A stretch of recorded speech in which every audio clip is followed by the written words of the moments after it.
Okay, team, this week we have a very, very clever fella by the name of John Golden, and he is Chief Marketing Officer and Strategist at Pipeliner CRM. And he was very, very good to me because he kindly gave me and graced me on his own show, his podcast called SalesPOP. And we're going to put all those lovely notes. He's an Irishman, but he lives in California. So we'll talk about that and whether they blow the froth off the Guinness over there. John is very well versed in this minefield that we call CRM. And for those that don't know CRM, maybe you've been living under a rock. That stands for Customer Relationship Management Tool, where you track your sales, and we're going to get into all that. But John, welcome to the show. Thank you so much for being with us. Oh yeah, no, absolutely. It's an absolute pleasure, St. John. Thank you. Good. So give people a little bit of a preamble about you and what you do and why you ended up doing what you're doing now. Let me give you a quick version. Short version. I was going to say how I ended up. My name is John Golden. As St. John said, I am the Chief Marketing Strategy Officer at Pipeliner CRM. I also am the podcast host for the SalesPOP podcast and online sales magazine, which St. John graced as well, where we just go out and we find the best people in the world with interesting points of view, and obviously CRM being our core business, but educating salespeople and business people and lifting people up is also part of our mission. So that's why we have that part of the business. And we have some exciting news for you later, Sinjin. We're actually for the first time with an AI agent. It's going to be the AI sales coach. We're going to bring the content right into the CRM so that if you are in the lead or the contact area and you're working away and you're prospecting and you think, I need some new ideas around prospecting, you ask the sales coach, you'll go to SalesPOP and he'll find you content to educate you. Wow, we like that. Going to get into that. I'm sure listeners will be very interested in it. I love this whole concept of AI sales coach as like a support mechanism as opposed to a crutch. It's funny, we're starting to use more and more of that in our own business as well. Awesome, John. So let's get into it. What's the biggest problems or mistakes you see? And obviously, our audience is rural sales managers and rural business owners and guys that are selling fert or feed or machinery and all those things. What's the biggest mistake you see guys and girls making when it comes to CRM? Do they think it's the silver bullet, the panacea? They're like, I've got a CRM, all my sales problems are going to be fixed now. Yeah, I think that is. And I think that's typical of how we often approach software in general. We identify a problem and then we go look for a technology solution to fix it. But we miss one step, and that is, we've identified the problem. Now, have we analyzed the problem? Because I think it's like saying, I was at companies in the past, Jim, where they'd say, we have a communication problem in this company, and somebody would say, well, let's get some software in place. Back in the day, let's put an intranet or whatever place. And my argument would be, yeah, we have a communication problem. If we just go ahead and implement a technology solution, what we'll do is we'll have a communication problem that's now enabled by technology. It's not going to solve the problem. It's just going to, it'll probably amplify it, if anything else. And I think that's the same thing with CRM, is that sometimes people go, I have a sales problem, right? I need to get I'll go invest in a CRM instead of asking yourself, just a couple of simple questions like, do I have a sales process? Do I have a sales process that's uniform and consistent across my whole business, whether it's just me selling or me and a group of people selling, whatever? Do I follow a sales process? Do I have a good sense of who my target customer is, right? Do I have a really good ideal target customer or ideal customer profile, ICP, whatever? I hate throwing out acronyms. So no, but we love acronyms here. We know what I don't. I'll tell you why I don't. But so I think that's it. So I think that's often why it fails, is that people jump into the tool first without doing the diagnosis. And I think that's not exclusive to CRM. I think that's across software.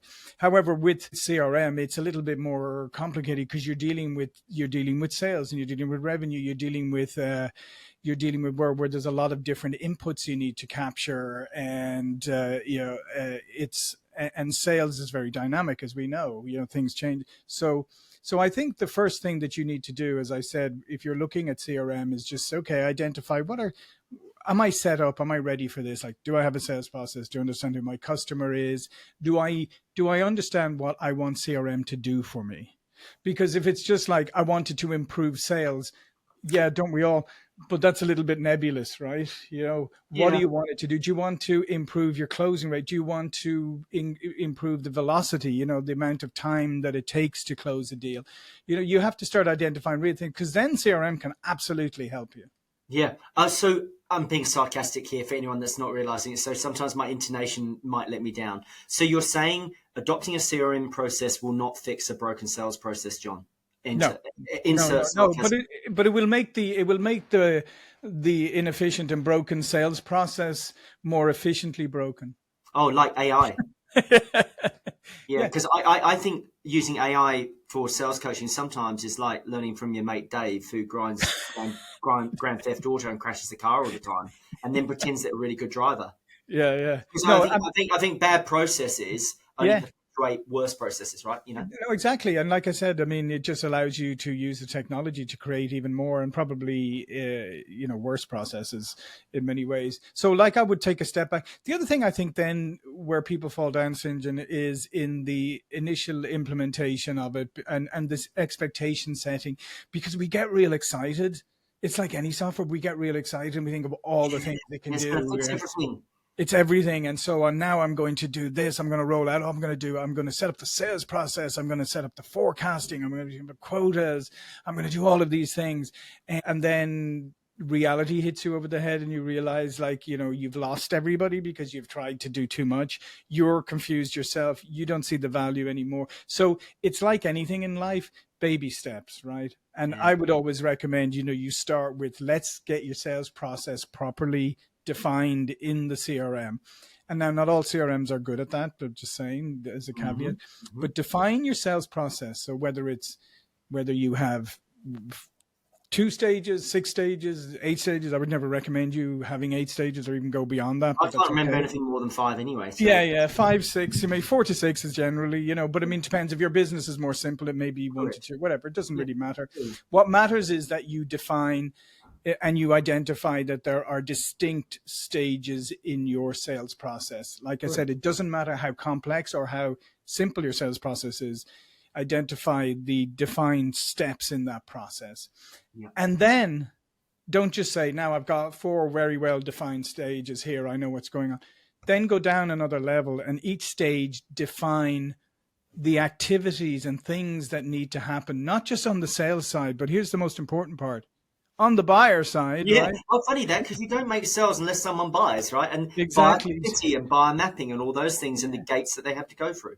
So what does the salesperson need to do and what does the customer need to do? And I think that's a really important part in your sales process is, what does the customer need to do?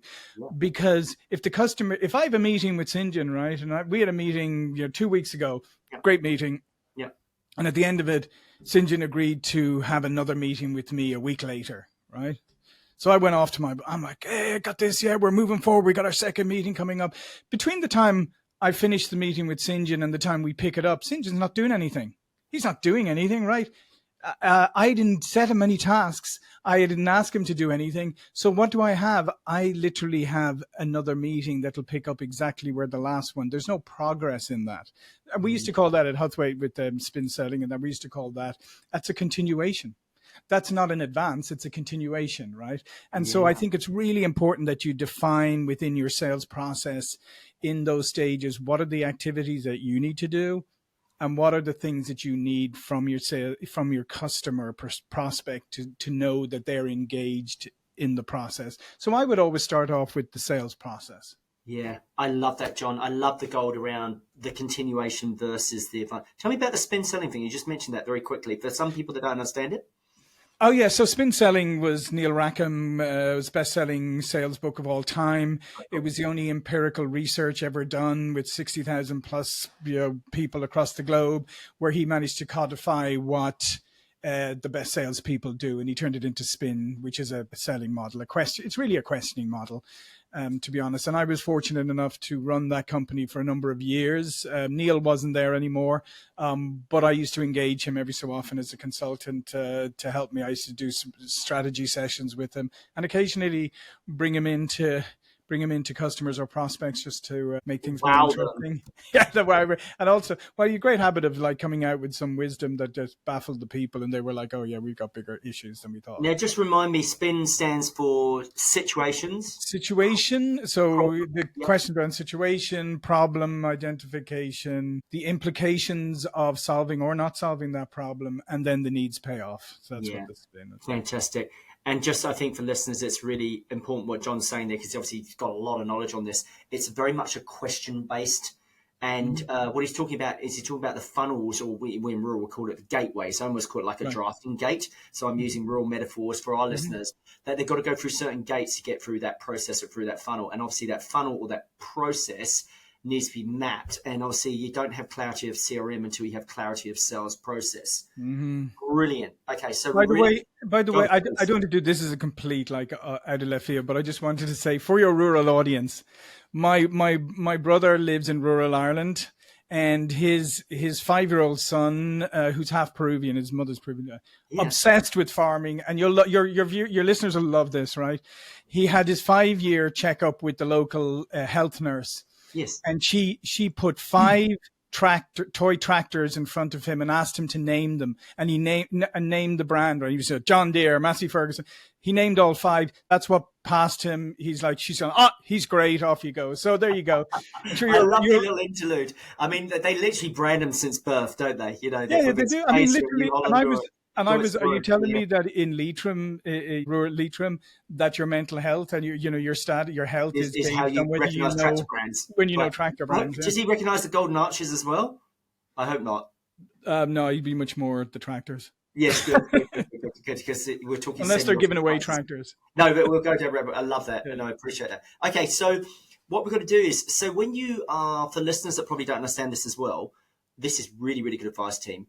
When you set a customer, say you had that meeting with me, and then I agree to get another date in the diary, which is a good sign, because I always say to my students, if it's not in the diary or the CRM, it doesn't exist.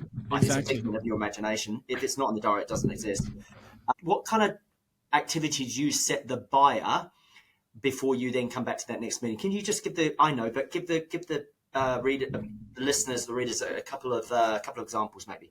Yeah, I mean, it can be. I mean, it obviously depends on their situation, but Context. it can be as simple as you mentioned that you need to talk to your partner, right? You know, in the business, could you invite your partner to the next meeting? Right now, I've Fantastic. set you a task. So Yes. now you have to kind of explain to me why you can't do that, right? So it Yeah, puts exactly. yeah. So Exactly. invite you to the next. Maybe I have sent you some documents that say, could you? What we often do at Pipeline is we'll send you a questionnaire and say, like, can you fill in this so that we have a better understanding of things? So you could say, here's some follow up information I need. So you send that. You make sure you're extracting information from them. So anything like that, like I said, anything to keep them actively engaged and make a request. Because like I said, if I say to you, you mentioned your business partner also is going to have Yeah. input on this. 100%. Can you bring them? That puts you, now you're moving things forward. You're you're not forcing, but you're putting them in a position where they're going to have to say yes or no. Well, And that, I don't mind you self-checking yourself there, because I think there's 2 data points that are really important. You're either disqualifying or you're qualifying, and both of them are precisely. equally important. Yeah, and it's fair enough to say, well, St. John, if your partner's going to be involved in this decision process, wouldn't it be a good idea for him to be on the next meeting? And if you say, well, no, you just say, okay, how then? How does a How, potential decision like this get made? precisely. Exactly. So this is how we do it. There you go, guys. You can have that one for free. Right. So tell me, John, why there's this phrase, complexity fails, simplicity scales. Now, I Yes. think I know where you're going to go, because you're an intelligent fellow. You know where I'm going with this.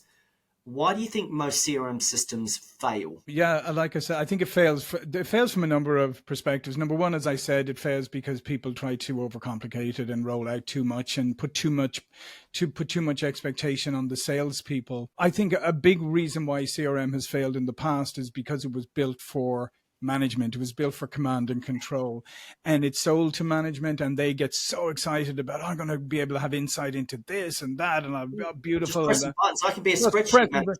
yeah. Now, forgetting that in order to do that, the people you are going to be leaning on or traditionally leaning on to put that information in is your salespeople, and you're not taking them into account at all. You're not saying, well, what a burden is this going to be? How are they going to do that? Do they even have this information? So I think, number one, that's a big reason why things have failed, because salespeople have seen no value in it for them, right? Good. Can I just jump in and give Yeah. you something that will validate exactly what you've said? Salespeople sell for a living, Mm-hmm. and most sales CRM systems fail not just because of complexity, but the management didn't sell the sales team on CRM. Yeah. And what I want to say here is they sell it from the benefit of the business. They don't sell it to the benefit of the rep. Would you Yeah. agree or disagree with Oh, that? I think 1,000% on that, because I think a lot of times is they don't see it as No. they get caught up in seeing it as their tool for their interest, and that it should, and by its very nature, it should help the salespeople. The salespeople should be delighted in getting this. Mm. Look, you could do, instead of going. And oftentimes, the sad part is, this is oftentimes decisions made by people who used to be salespeople and now they're leaders, and they've forgotten what it was like to be in the trenches. So I think the other part is, like I said earlier, is you roll out small parts of it and you get quick wins, right? Yes. So, quick wins, and you start to show the salespeople that there is a benefit to this.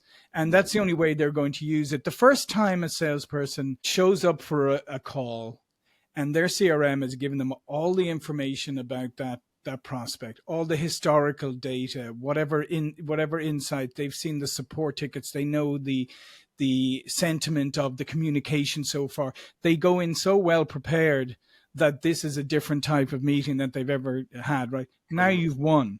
Now you've won. You don't have to argue CRM with them anymore. They see the value of it. But if you don't focus in on, if you get focused in on what am I getting out of it from a management point of view, as opposed to how do I get adoption and how do I get some quick wins for the salespeople, and put yourself in second place and say, if I get adoption, if I get enthusiasm, I will get what I need. Yeah, 100%. You mentioned a key word there was adoption, Mm-hmm. and you get adoption by securing quick wins. Yeah. Now, what do you think about the whole concept of like selling CRM to the sales rep in terms of CRM champions and showing advocates? Do you have any sort of strategies or any little gems or piece of advice or insight you could share with the team on that? Yeah, no, absolutely. I think when you have somebody, you always have it, because I was having this conversation earlier actually about AI, right?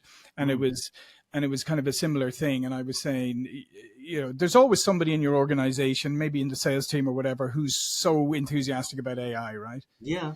So what should you do? You should leverage that. You should get that person and say, okay, go off, do some, blah, blah, blah, and show other people how they can use it. Same thing with CRM. When you'll always have people who will adopt these tools faster, who maybe have like technology, more of an aptitude for it. Identify those, as you said, and turn them into power users, and work with whoever your vendor is, like whatever education and training and that is available for them. Give it to them, and maybe even you say, I'm going to say, you're going to help these other people, you're going to be our CRM champion, you're going to help these other people. Maybe you're going to incent them for that, whatever, that's up to you. Correct. But I do agree is find some power users. We actually, at all our customers, we've identified power users. Brilliant. So we always make sure that they get information that perhaps doesn't go out to everybody, because we know they'll use it. Yeah, I love that. I love that, using the data to go, right, here are people that are using it really, really well and how they're benefiting it. And often it's like a leadership team. It often comes better from the players than from the coaches, if that makes sense. Because 100%. 100%. It's much better if I sit down with you for a couple of hours, or we go online for hours and we say, okay, let's go through the CRM. Let's go. Yeah. Because I'm more likely to go, forget about that bit. No, here's where it's important, or whatever. No, we're talking peer to peer, not them and above. But I mean, exactly. hey, we won't go down that rabbit hole. But I mean, I just love spreadsheet managers. I mean, they're just so effective, right? But anyway, let's not go down that rabbit hole. And that might hurt a few people, but it's true, because the truth hurts sometimes. It is. Now, Truth does hurt. Yeah. Yeah. Now, next one is around when people are using CRM. We've talked about the importance of the defined sales process. We talked about the mistakes to make. What are some of the other mistakes you see them make? Because often CRM systems become white elephants. They pay a shit ton of money for them, and we won't mention the culprits, but we know who the big corporate ones are, and we won't even start using the letters, but we know who they are. And they have these massive enterprise models, and they're exceedingly complicated. And they fail to be adopted because they're so complicated and not doing what John's saying in terms of the advice of small wins, little tiny wins, build gradually. I mean, the analogy for me, it's a bit like self-service. We didn't all just start self-service by immediately checking ourselves in on planes and then changing our seats and changing our bags and changing our flights. They just said, all we want you to do, the first thing we want you to do is be able to pick your seat. Yeah. And then once we got that right, and I'm sure they did the same in UX and UI, not UX and UI in terms of usability, they went, right, these guys now know how to do that. We can then introduce the next thing. But what were the other morsels and insights you'd share with the guys around, particularly to sales managers who are hearing you going, nodding, yeah, I thought CRM was going to solve all my problems and I got super excited and then the bloody team didn't use it. Like, what would you say to them?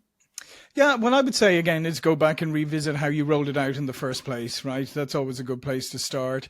And then there's no harm in saying, we're going to do a restart. We're going to do a bit of a restart here and we're going to dial it back and we're going to make it a lot more simple. And like I said, the thing about sales, here's a big mistake, right? People take their cues from their managers and leaders, right? So I can tell you all day long, St. John, I can say, oh, make sure you put that stuff in the CRM. It's really important, right?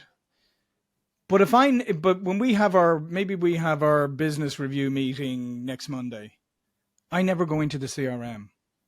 We just talk about your things and whatever. Now you're hearing the message from me. You're saying, yeah, he probably had to say that because he's probably getting pressure from above, but we don't really use it anyway. We don't really use it because he doesn't use it for his review. So it's really important for sales leaders and sales managers to use the system to do your reviews and start to get to that point where you're like, well, if it's not in the system, it doesn't exist. Right.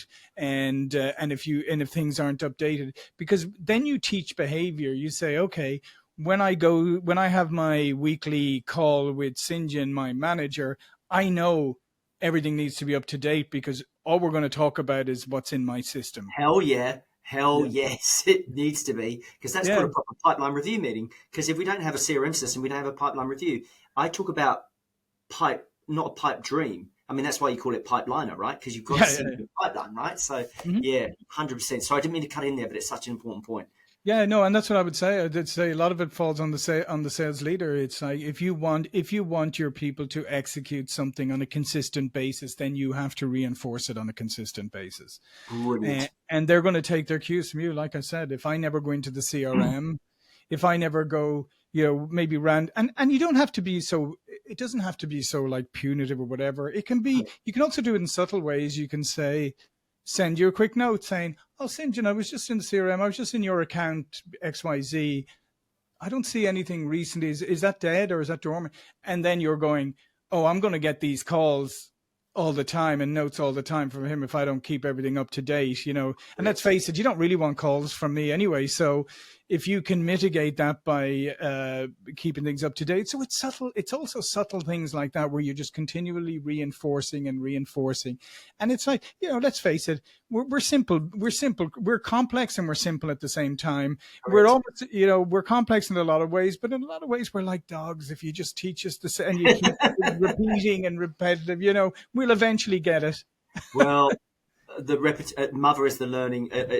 Repetition is the mother of all learning, as I say, as a hashtag. Okay, so we talked about punitive. What about if we're more positive? And I know you've been very kind on that because it's subtle. It's not like we're strangling them. What about incentivization and CRM and linking in CRM to bonuses and commissions and because sometimes then you've actually got attribution, haven't you? You can actually measure it, because sometimes I think that's a big important part. Is that I often say to people, using your CRM system is like breathing.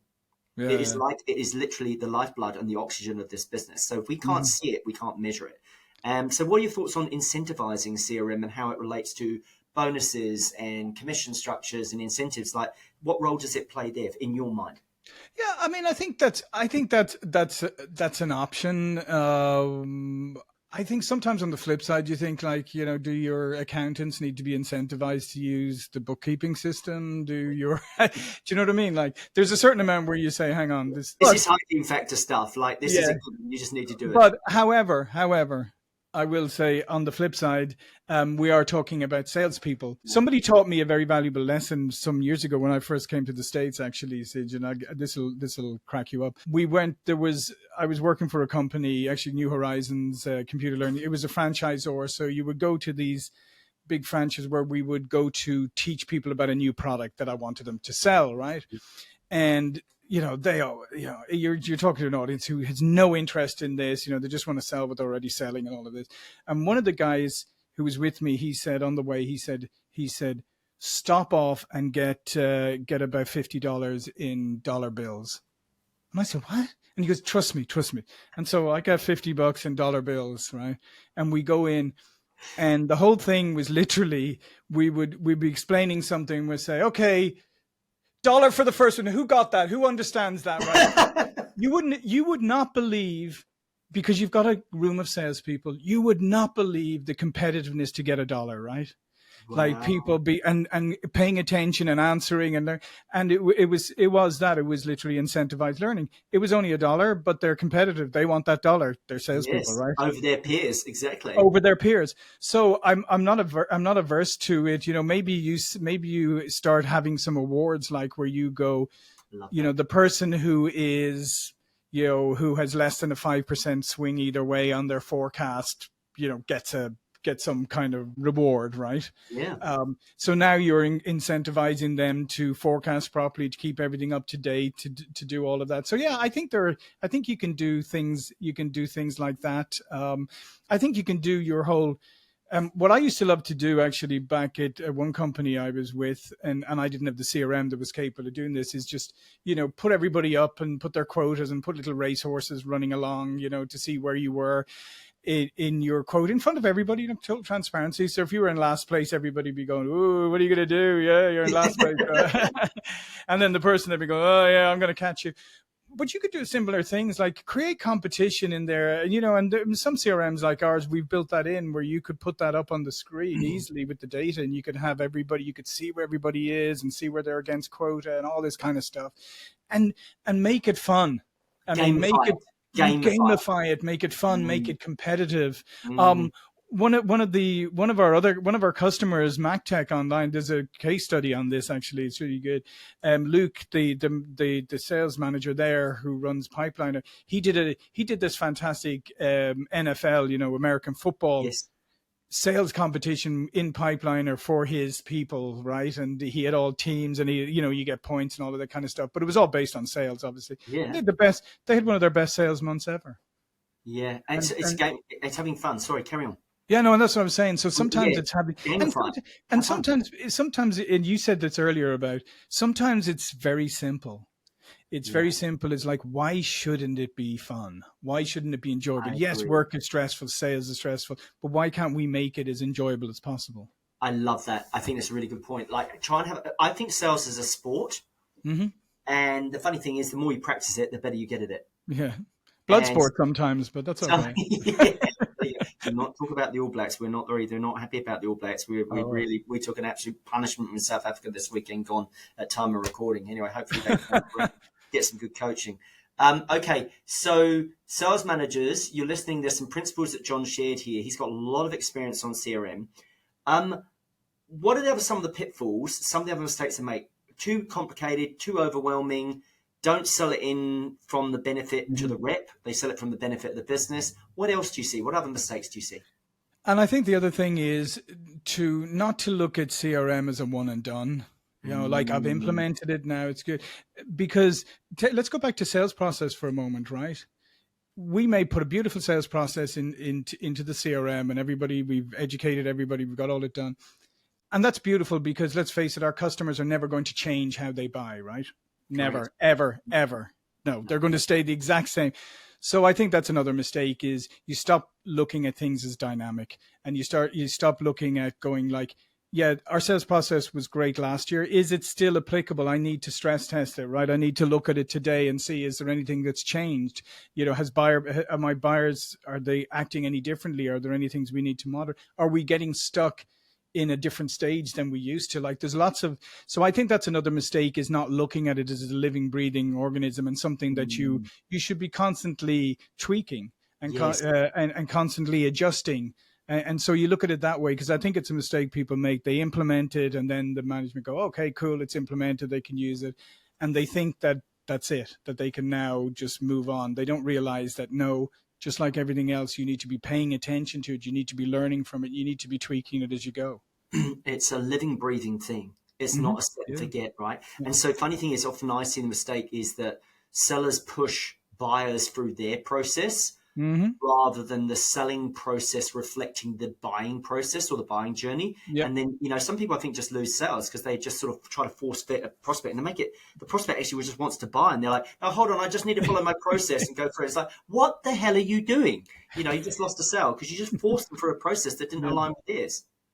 Yeah, absolutely. And I think that's it. Yeah. And I think that's it. I think you've got to be continually, especially nowadays. I mean, things change so rapidly. You got to be paying attention to your prospects and customers, to their buying habits, and looking for subtle changes, because subtle changes often turn into big ones eventually, Yes.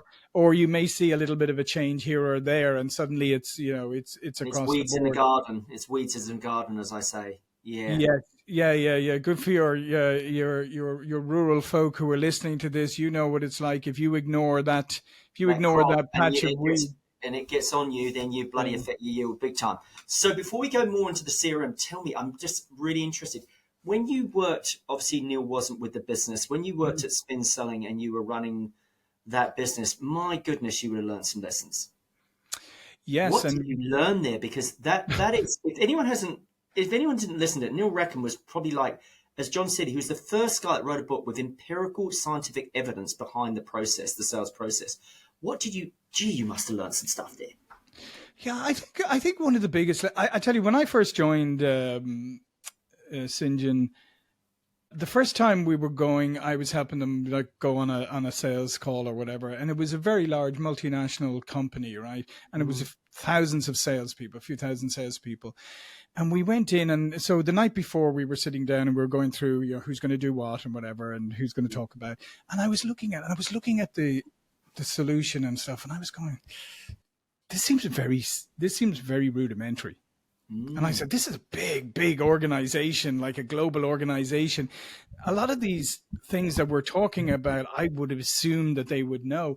And the folks who'd been there, obviously, before I was there, they said, well, I wouldn't assume that if I were you. And I've said, okay, well, you're the experts. I'm in a learning mode right now. So I went in, and that was what I discovered. Even at the biggest organizations, there are often no fundamental selling skills, or even the simplest things are not, and things can be like when I talk to you about the continuation as opposed to the advance, right?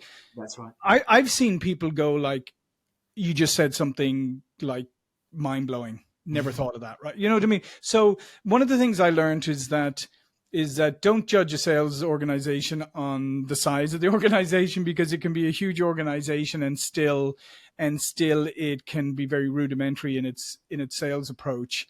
And the other thing I learned, and on the flip side, the biggest lesson I learned is the most successful salespeople have non-negotiables, right? Mm, Preparation, non-negotiable, right? And I honestly, if that is the one thing, any advice I always give to people is that the best people prepare. And it doesn't matter whether they've been doing it for 5 years, 20 years, 100 years, they're still going to prepare. And what happens to, sometimes you have good salespeople and then they turn into mediocre salespeople, and you're like, what? Sometimes what you need to go back in is look at what they're doing and what they're not doing. they And skip the oftentimes steps. They skip the they steps because skip steps. I don't success need is to a do this. lousy teacher. Yeah. I've been doing this for so long. I don't need to do that. Complacency from familiarity, all the Yeah. things, 100%. Do you know what you're saying is really right? Because it's interesting. I do fractional sales manager roles. Hmm. Sometimes I fill in and I then help my clients vet new rural sales managers or national sales managers. And I have one business that I've been working with, and this is really, really key with what you just said, is I thought they actually knew how to run their diaries. But they didn't.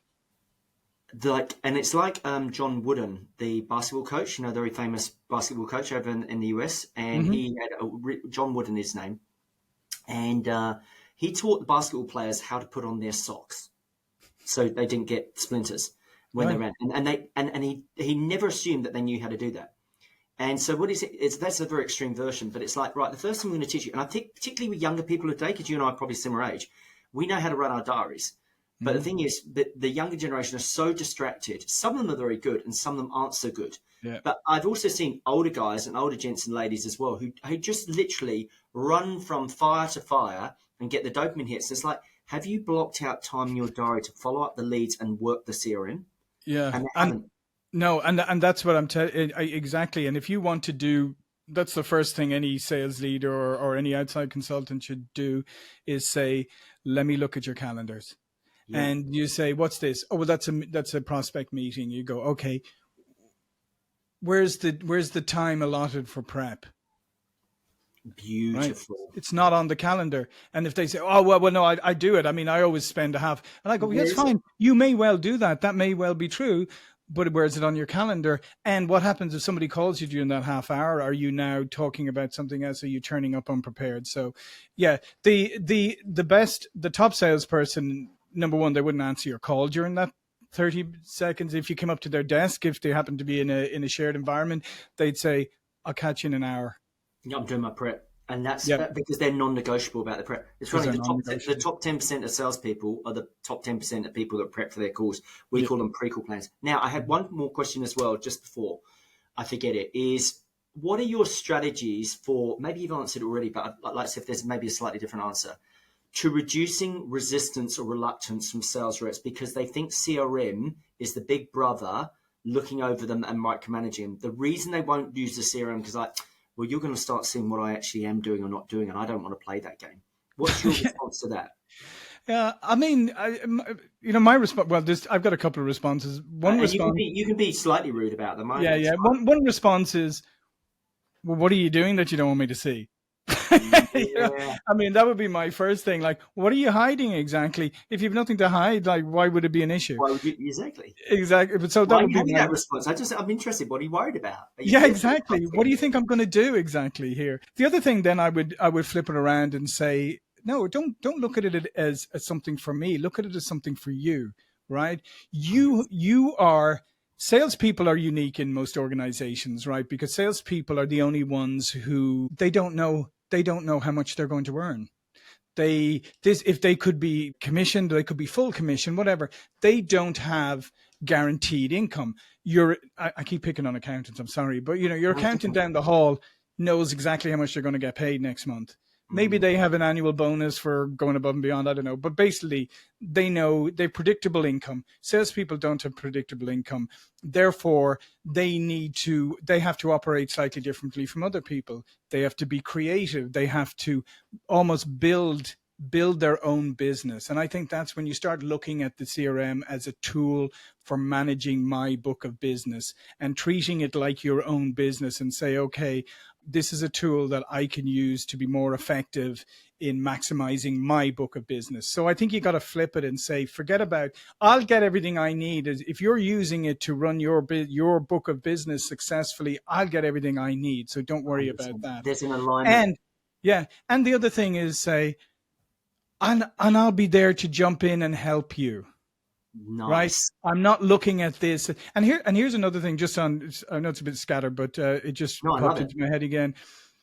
One of the other things for sales leaders, and this is a critically important thing, is, and especially for newly appointed sales leaders, maybe you've been promoted, there is a real tendency among some sales leaders to want to be the super closer, they focus at the latter stages of the pipeline and call up, hey, St. John, I see that deal is nearly in. Listen, why don't you bring me on to the next call and maybe I can help and all I'll of be the this. And right knight and I'll claim it. yeah, yeah. And you're like, yeah, sure. In your mind, you're Maybe going, not. oh no, seriously. And therefore, what have I done? It may be the best intentions in the world, but I come in, I've elbowed you aside. I basically said, St. John, you're not, you need me to get this over the line. You just destroyed my whole morale, confidence, and Yeah, my ability to believe in myself. exactly. So the best sales leaders, they focus on the early stages, Love and it. that's it. They focus on the early stages to make sure, are we bringing the right things into the pipeline? Is this properly qualified?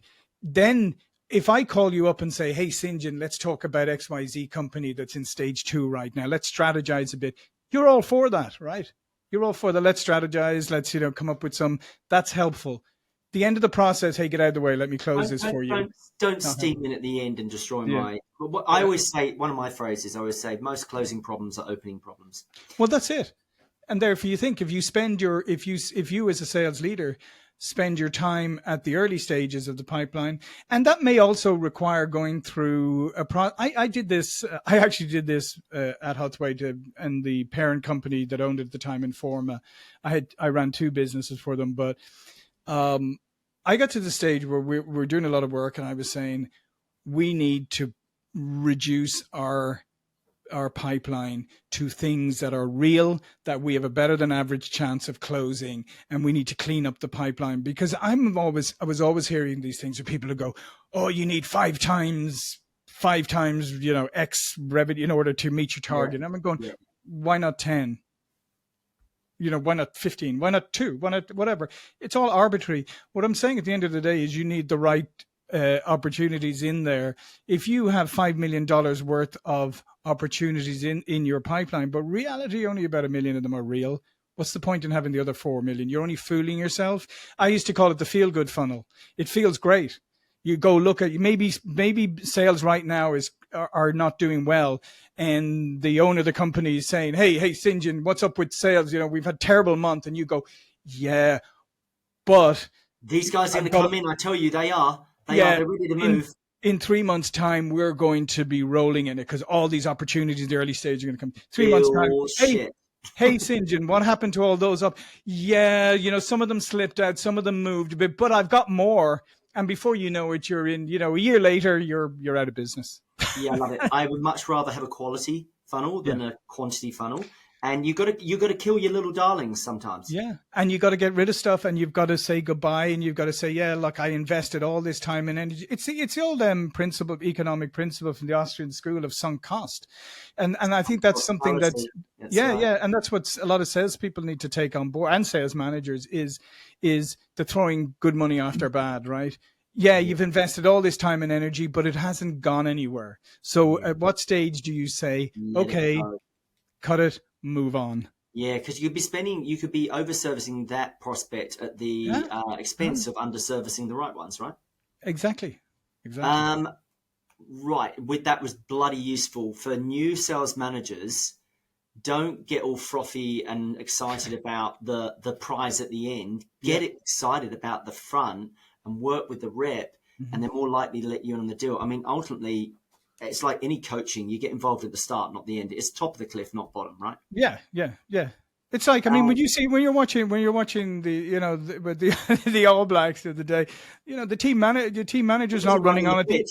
He's not running on at the end, last 5 minutes, trying to get. Let's get out of the way. I'm gonna take these next point, and Anyway, you probably have been following it recently. They just got spanked at the weekend, like the largest loss they ever experienced in their entire history.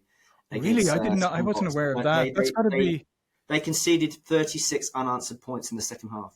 Wow, that's got to be that's a lot for the All Blacks. There's a lot. But anyway, be a national trauma, is it? Oh, I think we're already in recession, worse than, thank God for ag, backbone of this economy. Anyway, now tell me, John, before we close out, tell me about this very clever AI functionality you've got with Pipeliner.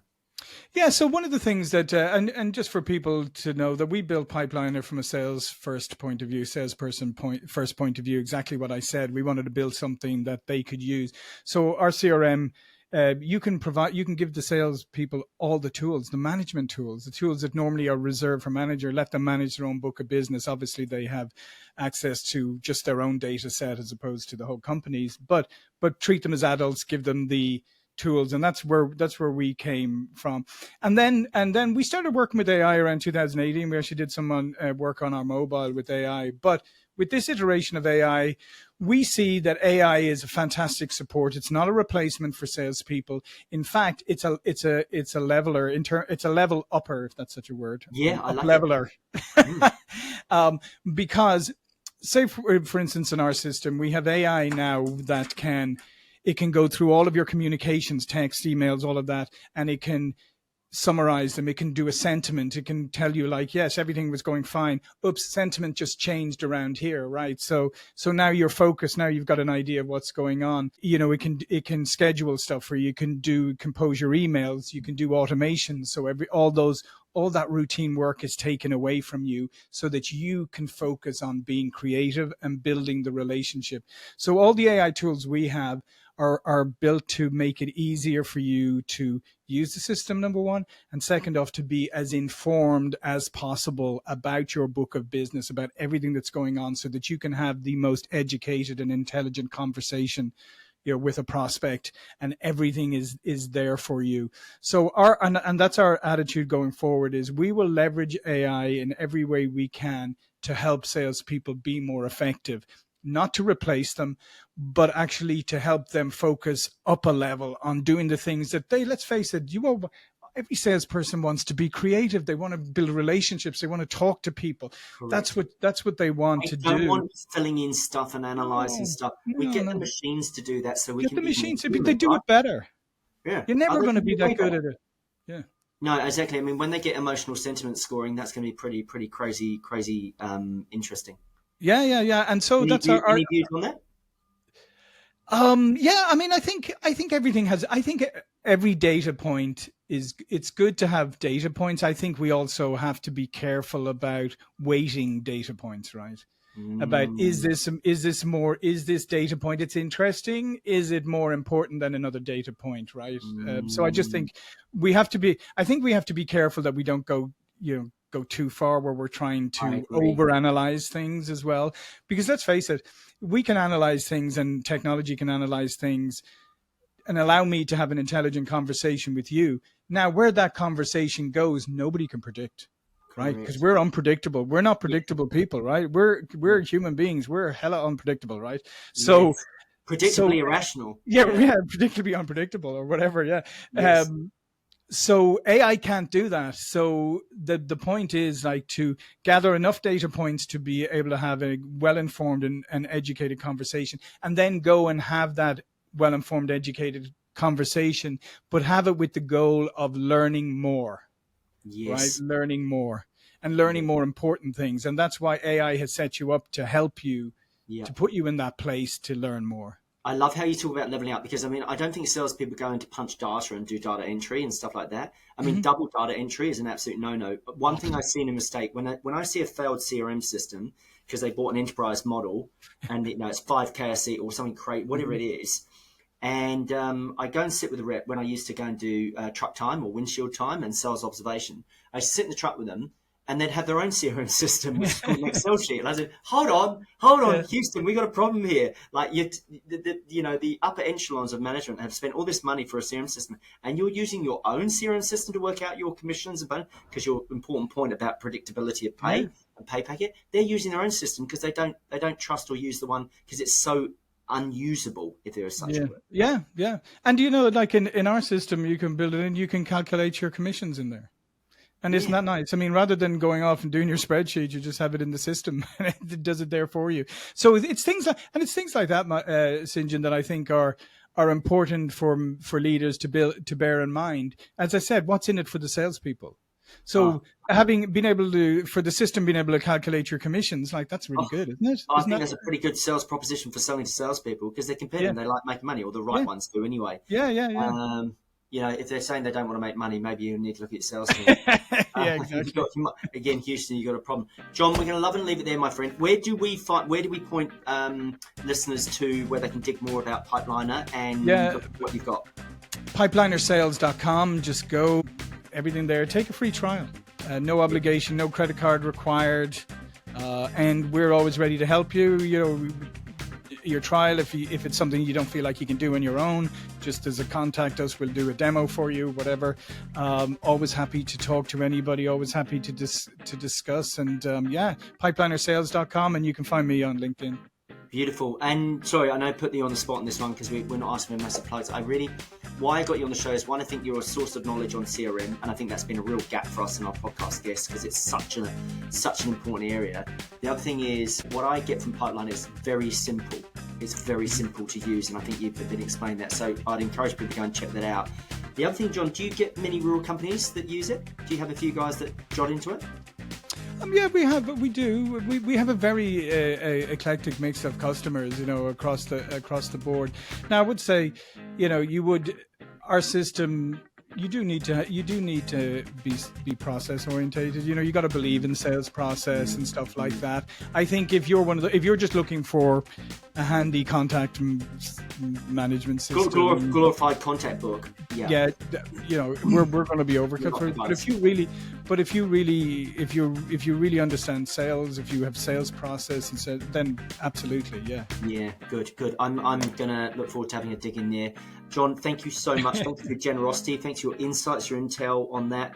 Loved your lessons around spin selling. That's great. That's a really good reminder to the team, and really appreciate you making time for us.